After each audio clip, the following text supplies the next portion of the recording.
Hello friends and welcome to improve learning with Aditya. दोस्तों आज मैं 26 और 27 सितंबर के जो टॉप करंट अफेयर्स के क्वेश्चन हैं वो आप लोगों के सामने लेके आया हूँ। तो इसी तरह से डेली मैं 2 डेज़ के करंट अफेयर्स लेके आऊँगा और धीरे धीरे मैं पूरा कवर कर दूँगा जो पीछे छूटा हुआ है। तो इस वीडियो को आप पूरा ध्यान से देखिएगा।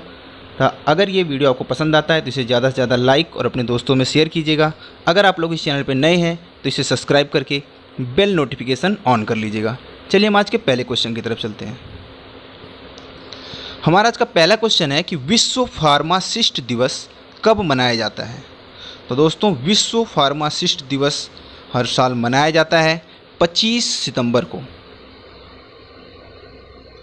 अब इसके बारे में आपको बता दूं तो इस बार की थीम है ट्रांसफॉर्मिंग ग्लोबल हेल्थ और विश्व भर में फार्मासिस्ट दिवस को मनाने का उद्देश्य है स्वास्थ्य के प्रति जागरूकता बढ़ाना और स्वास्थ्य के क्षेत्र में फार्मेसी की भूमिका के बारे में लोगों के अंदर जागरूकता उत्पन्न करना।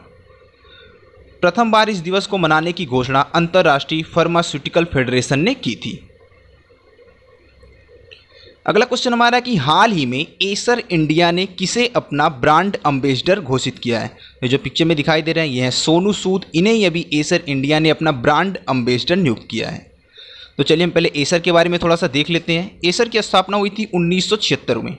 इसके प्रमुख हैं जी की वैंग, संस्थापक थे स्टैन सी और हेडक्वार्टर इसका है ताइवान में। हमारा अगला क्वेश्चन है कि हाल ही में किस देश द्वारा भारत समेत दुनिया के 3 देशों की यात्रा पर प्रतिबंध लगा दिया गया है। अब ये देश कौन कौन से बता दूं। एक तो भारत ही है, दूसरा है ब्राज़ील और तीसरा है अर्जेंटीना। तो अभी सऊदी अरब ने इन तीनों देशों से आने और जाने वाले जो यात्री हैं उन पर प्रतिबंध लगा दिया गया। इसका रीज़न है कोविड-19 जो महामारी है इन देशों में काफ़ी तेज़ी से फैल रही है, जिसमें अपना भारत भी शामिल है। तो अभी हाल ही में सऊदी अरब ने यात्रा पर प्रतिबंध लगा दिया है। अब ये प्रतिबंध सऊदी अरब ने लगाया है तो चलिए सऊदी अरब के बारे में देख लेते हैं। सऊदी अरब की कैपिटल है रियाद, भाषा है यहाँ की अरबी, सरकार है पूर्ण इस्लामिक राजशाही और खादिम अल हरामीन है शरीफ एल शाह सलमान, युवराज हैं शहजादा मोहम्मद और मान्यता इसको मिली थी 20 मई 1927 को और सऊदी अरब की करेंसी है रियाल। अगला क्वेश्चन हमारा है कि हाल ही में किस राज्य में मुख्यमंत्री ग्राम्य परिवहन अचोनी योजना का शुभारंभ किया गया है। तो अभी हाल ही में असम में ग्राम्य परिवहन अचोनी योजना का शुभारंभ किया गया है। तो हम असम के बारे में देख लेते हैं। तो असम की कैपिटल है दिसपुर, मुख्यमंत्री हैं सर्बानंद सोनोवाल, राज्यपाल हैं जगदीश मुखी। असम भारत का पहला ऐसा राज्य है जहाँ पर AFSPA अर्थात armed forces special power act लगाया गया था। असम में कुल 34.2% मुस्लिम आबादी है और यह संख्या किसी भी गैर मुस्लिम राज्य से ज़्यादा है। असम दुनिया की दूसरी ऐसी जगह है जहाँ पर पेट्रोलियम की खोज हुई थी और यहाँ पर जो काजीरंगा नेशनल पार्क और मानस वाइल्ड लाइफ सेंचुरी है वो यूनेस्को की वर्ल्ड हेरिटेज साइट का हिस्सा है। यहाँ का जो काजीरंगा नेशनल पार्क है वो एक सींग वाले गैंडे के लिए प्रसिद्ध है और अभी हाल ही में काजीरंगा नेशनल पार्क के विस्तार की भी घोषणा की गई है। ब्रह्मपुत्र नदी जब असम से गुजरती है तो उसकी चौड़ाई लगभग 10 किलोमीटर बढ़ जाती है और अभी हाल ही में नदी पर सबसे लंबा रोपवे बनाया गया है वो ब्रह्मपुत्र नदी पर ही जो कि असम में है। उसकी कुल लंबाई है 1.8 किलोमीटर। हमारा अगला क्वेश्चन है कि लड़ाकू विमान उड़ाने वाली पहली महिला पायलट कौन बन गई हैं। तो लड़ाकू विमान राफेल को उड़ाने वाली पहली महिला पायलट बन गई हैं शिवांगी सिंह। ये वाराणसी से संबंधित हैं और इन्होंने ही अभी राफेल विमान को उड़ाया है और ऐसा करने वाली वो पहली महिला बनी है। हमारा नेक्स्ट क्वेश्चन है कि हाल ही में अंतर्राष्ट्रीय परमाणु हथियार उन्मूलन दिवस कब मनाया गया है। तो अभी हाल ही में अंतर्राष्ट्रीय परमाणु हथियार उन्मूलन दिवस मनाया गया है 26 सितंबर को। अब ये क्यों मनाया जाता है तो इसके बारे में मैं आपको थोड़ा सा बता देता हूँ। तो विश्व भर में 26 सितंबर को अंतर्राष्ट्रीय परमाणु हथियार पूर्ण उन्मूलन दिवस मनाया जाता है। यह दिवस विश्व के विभिन्न देशों को परमाणु हथियारों के खतरे के प्रति जागरूक करने एवं उनके उन्मूलन के लिए मनाया जाता है। इस दिवस पर लोगों को तथा विश्व के नेताओं को यह आभास कराया जाता है कि इन हथियारों से होने वाली हानि सामाजिक, आर्थिक और निजी जीवन को तबाह कर सकती है।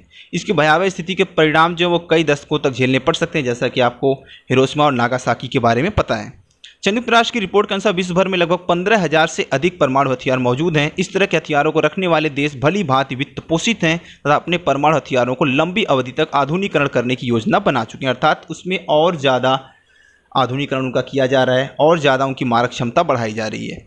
शीत युद्ध की समाप्ति के बाद से परमाणु हथियारों की तैनाती में तो कमी आई है, लेकिन इन देशों ने परमाणु हथियारों को नष्ट नहीं किया। परमाणु प्रतिरोध का सिद्धांत उन सभी राज्यों और उनके सहयोगी देशों पर लागू होता है जिनके पास परमाणु हथियार है। आपको पता है कि सबसे अधिक जो परमाणु हथियार है रूस, अमेरिका, चाइना के पास है। भारत के पास भी लगभग 150 से 160 परमाणु हथियार हैं। अब बात करते हैं सितंबर महीने के कुछ इंपॉर्टेंट डेज की। तो 1 से 7 सितंबर तक राष्ट्रीय पोषण सप्ताह के रूप में मनाया गया। 2 सितंबर को विश्व नारियल दिवस मनाया गया। 3 सितंबर को गगनचुंबी दिवस मनाया गया। 5 सितंबर को अंतर्राष्ट्रीय चैरिटी दिवस के रूप में मनाया गया था। राष्ट्रीय शिक्षक दिवस के रूप में भी मनाया गया। 7 सितंबर को ब्राजील का स्वतंत्रता दिवस। 8 सितंबर को अंतर्राष्ट्रीय साक्षरता दिवस तथा विश्व भौतिक चिकित्सा दिवस के रूप में मनाया गया। 10 सितंबर को विश्व आत्महत्या रोकथाम दिवस के रूप में मनाया गया। 14 सितंबर को हिंदी दिवस के रूप में मनाया गया। 15 सितंबर को इंजीनियर्स डे अंतर्राष्ट्रीय लोकतंत्र दिवस के रूप में मनाया गया। 16 सितंबर को मलेशिया डे तथा विश्व ओजोन संरक्षण दिवस के रूप में मनाया गया। 18 सितंबर को अंतर्राष्ट्रीय समान वेतन दिवस के रूप में मनाया गया। इस दिवस में महिलाओं के लिए भी पुरुषों के बराबर समान वेतन की बात कही गई थी। 21 सितंबर को विश्व अल्जाइमर दिवस तथा अंतर्राष्ट्रीय शांति दिवस के रूप में मनाया गया। इसके अलावा 22 सितंबर को वर्ल्ड रोज डे तथा वर्ल्ड राइनो डे के रूप में मनाया गया। 23 सितंबर को international day of sine languages अर्थात अंतर्राष्ट्रीय सांकेतिक भाषा दिवस के रूप में मनाया गया। इसकी थीम थी साइन लैंग्वेजेस फॉर एवरीवन। 24 सितंबर को वर्ल्ड मैरीटाइम डे अर्थात विश्व समुद्री दिवस के रूप में मनाया गया, जिसकी थीम थी sustainable shipping for a sustainable planet. 25 सितंबर को वर्ल्ड फार्मासिस्ट डे के रूप में मनाया गया, जिसकी थीम थी ट्रांसफार्मिंग ग्लोबल हेल्थ। 25 सितंबर को ही अंत्योदय दिवस भी मनाया गया। 26 सितंबर को विश्व पर्यावरण स्वास्थ्य दिवस मनाया गया। इसकी थीम थी इन्वायरमेंट हेल्थ और की public intervention in disease pandemic prevention. तो इतना आप लोग इससे रिलेटेड याद रखिएगा। हमारा नेक्स्ट क्वेश्चन है कि हाल ही में किस औद्योगिक संस्थान के शोधकर्ताओं ने स्वदेशी माइक्रो प्रोसेसर मॉजिक का निर्माण किया है? तो अभी हाल ही में IIT मद्रास ने स्वदेशी माइक्रो प्रोसेसर मॉजिक का निर्माण किया है। हमारा नेक्स्ट क्वेश्चन है कि हाल ही में विश्व पर्यावरण स्वास्थ्य दिवस कितने सितंबर को मनाया गया? तो अभी मैंने बताया आपको कि विश्व पर्यावरण स्वास्थ्य दिवस मनाया गया है अभी 26 सितंबर को। इससे रिलेटेड आपको बात बता दूं तो संपूर्ण विश्व में प्रतिवर्ष विश्व स्वास्थ्य दिवस 26 सितंबर को मनाया जाता है। यह दिन संपूर्ण विश्व में पर्यावरणीय स्वास्थ्य के महत्वपूर्ण कार्यों पर प्रकाश डालने के लिए मनाया जाता है। जैसा कि आप यहाँ पे फिगर में देख सकते हैं कि ज़्यादा से ज़्यादा पौधे लगाना और प्रदूषण को कम करना ही इसका उद्देश्य है, जिससे हमारा जो पर्यावरण है वो संतुलित रह सके।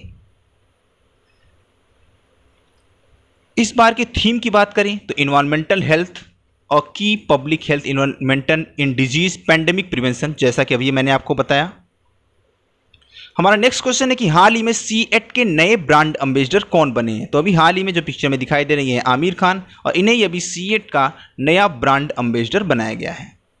हमारा नेक्स्ट क्वेश्चन है कि हाल ही में जारी ग्लोबल रिस्क रिपोर्ट अर्थात वैश्विक जोखिम रिपोर्ट 2020 में भारत कौन से स्थान पर है? तो इस लिस्ट में भारत 89वें स्थान पर है। इसमें कुल 181 देशों को शामिल किया गया था, जिसमें से भारत जो है 89वें स्थान पर है, और सूची में दक्षिण एशिया का चौथा सबसे अधिक जोखिम वाला देश भारत ही है। इस सूचकांक के अनुसार जो श्रीलंका, भूटान और मालदीव हैं वो भारत से ज़्यादा समर्थ हैं अत्यधिक आपदाओं का सामना करने के लिए। हमारा नेक्स्ट क्वेश्चन है कि अभी हाल ही में इंडिया इंटरनेशनल सेंटर के आजीवन ट्रस्टी के रूप में किसे नियुक्त किया गया? तो जो पिक्चर में दिखाई दे रहे हैं गांधी जी के पोते, इनका नाम है गोपाल कृष्ण गांधी, और इन्हें अभी इंडिया इंटरनेशनल सेंटर के आजीवन ट्रस्टी के रूप में नियुक्त किया गया है। नेक्स्ट क्वेश्चन हमारा कि हाल ही में T20 क्रिकेट में सूजी बेट्स के बाद 3000 रन बनाने वाली दूसरी महिला क्रिकेटर कौन बनी है? तो जो पिक्चर में दिखाई दे रही है स्टेफनी टेलर, ये वेस्ट इंडीज़ के लिए खेलती हैं क्रिकेट, और इन्होंने ही अभी सूजी बेट्स के बाद T20 क्रिकेट में 3000 रन बनाने की उपलब्धि हासिल की है। नेक्स्ट क्वेश्चन हमारा कि हाल ही में भारतीय चिकित्सा परिषद के स्थान पर राष्ट्रीय चिकित्सा आयोग ने कितने सितंबर से स्थान लिया है? तो अभी हाल ही में 25 सितंबर से जो भारतीय चिकित्सा परिषद था उसके स्थान पर अब राष्ट्रीय चिकित्सा आयोग ने जगह ले ली है। हमारा नेक्स्ट क्वेश्चन है कि हाल ही में SP बालासुब्रमण्यम का कोविड-19 के कारण निधन हो गया वह किस क्षेत्र से जुड़े थे? तो ये पार्श्व गायक थे। आपको मूवी याद होगी हम आप हैं कौन, और उसके अलावा बहुत सी मूवीज़ के लिए इन्होंने शानदार गायकी पेश की थी। तो इनका भी हाल ही में कोविड-19 के कारण निधन हो गया। हमारा नेक्स्ट क्वेश्चन है कि हाल ही में पश्चिम बंगाल में किस स्थान पर एक अनूठा ट्राम पुस्तकालय शुरू किया गया है? तो आपको पता है कि पश्चिम बंगाल में कोलकाता में ये ट्राम सेवा चलती है। ये रोड पर ही पटरियां होती हैं, एक बस के जैसा होता है, और ये पश्चिम बंगाल में ही ये सारी सुविधाएं हैं। तो वहाँ पे जो ट्राम के अंदर ही पुस्तकालय शुरू किया गया है, तो ये कोलकाता इसका आंसर है। अब बात करते हैं पश्चिम बंगाल की। तो कैपिटल है कोलकाता, मुख्यमंत्री हैं ममता बनर्जी, राज्यपाल हैं जगदीप धनखड़, विधानसभा में कुल सीटें 295, स्थापना हुई थी 26 जनवरी 1950 को। यहाँ के कुछ प्रसिद्ध व्यक्ति हैं नेताजी सुभाष चंद्र बोस, जगदीश चंद्र बसु, श्यामा प्रसाद मुखर्जी, राजा राम मोहन राय, स्वामी विवेकानंद, सौरव गांगुली, प्रणब मुखर्जी जिनका अभी हाल ही में देहांत हुआ, रविन्द्रनाथ टैगोर और खुदीराम बोस। हमारा नेक्स्ट क्वेश्चन है कि हाल ही में भारत सरकार द्वारा किस राज्य में न्यूट्रिनो ऑब्जर्वेटरी की स्थापना करने की योजना बनाई गई है? तो अभी हाल ही में तमिलनाडु में भारत सरकार द्वारा न्यूट्रिनो ऑब्जर्वेटरी की स्थापना करने की घोषणा की गई है। चलिए तमिलनाडु के बारे में देख लेते हैं। तो तमिलनाडु की कैपिटल है चेन्नई, मुख्यमंत्री हैं के पिलानी स्वामी, राज्यपाल हैं बनवारी लाल पुरोहित, और पड़ोसी राज्य हैं आंध्र प्रदेश, कर्नाटक और केरल। तो मुझे उम्मीद है दोस्तों ये वीडियो आपको पसंद आई होगी, तो इसे ज़्यादा से ज़्यादा लाइक और अपने दोस्तों में शेयर कीजिएगा। अगर आप लोग इस चैनल पर नए हैं तो इसे सब्सक्राइब करके बेल नोटिफिकेशन ऑन कर लीजिएगा। धन्यवाद।